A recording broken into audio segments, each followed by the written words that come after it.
I've been reminded of a verse from Rumi as I walk around these grounds. Things good and generous take form in me, and the air is clear. Let it rain. Rain washes the air, clean and clear and pure. I've been here at Edenvale many occasions over 50 years. The air has been washed clear and clean of old ghosts. It's beautiful. I've been here for ages and ages. We are part of the original people, by the way. We have our elders, we have our ancestors, we have our culture, our language, our legacy, our many generations. But I want to read something that I wrote this morning that takes off on that reference to unceded land. Oh, what glory fills thy temple in this place, our holy home. But here's what I wrote. I would like to begin by acknowledging that we are here at Edenvale, at Sunrise Ranch, and gathered in various locations around the world.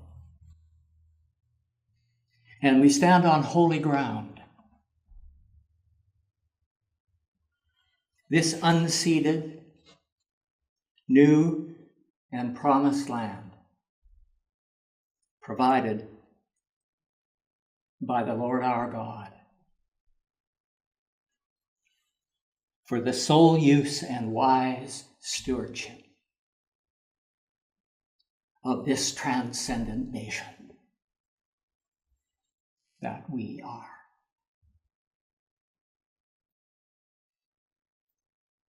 Now gathered here.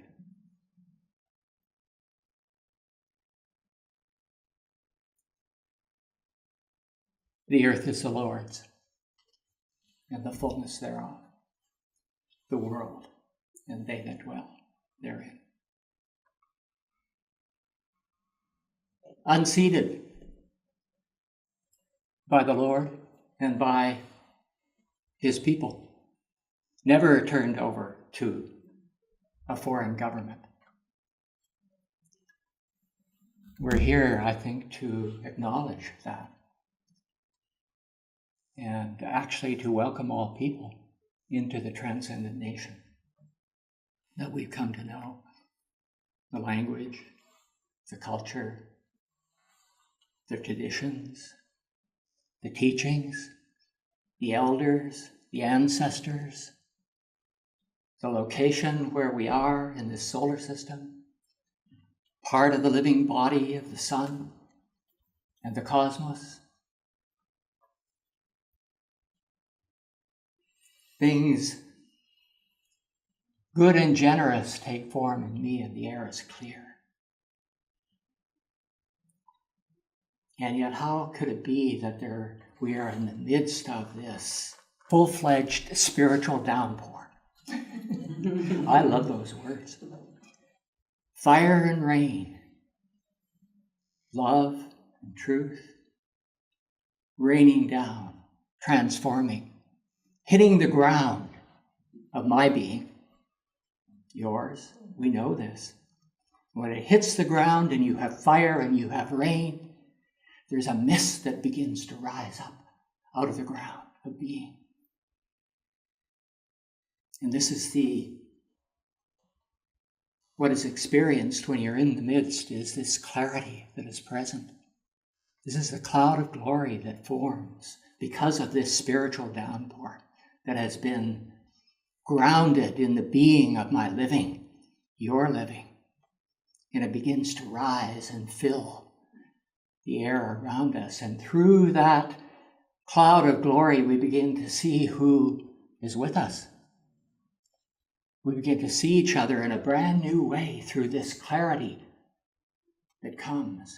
And inside it, there is a design, a being we begin to become familiar with, called the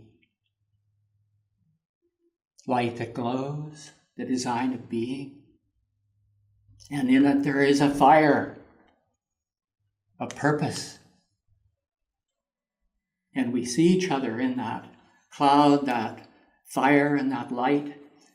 And it's impossible to mistake who is present there with you in that place. And we discover the reality of friendship in there, in that cloud of glory. It begins to become so clear and so apparent. And you look and you say, this is my beloved friend. We're friends in this cloud of glory and in this light and in this fire. This is my beloved friend, unashamed to acknowledge and recognize the being that I'm with. This is my beloved friend. Everybody may not know it, but I can know it if that fire and that rain has thoroughly drenched me and transformed. Baptism by fire, baptism by water. Everything made new. And this is happening. And that's why the air is clear here over these days that we've spent here. People are living this way. And there's more to come. It's just a beginning. It's a new day. It's a new era. Something quite new emerging. We are in the midst of a full-scale spiritual downpour. And it's wonderful to be fully immersed in that fire and in that rain.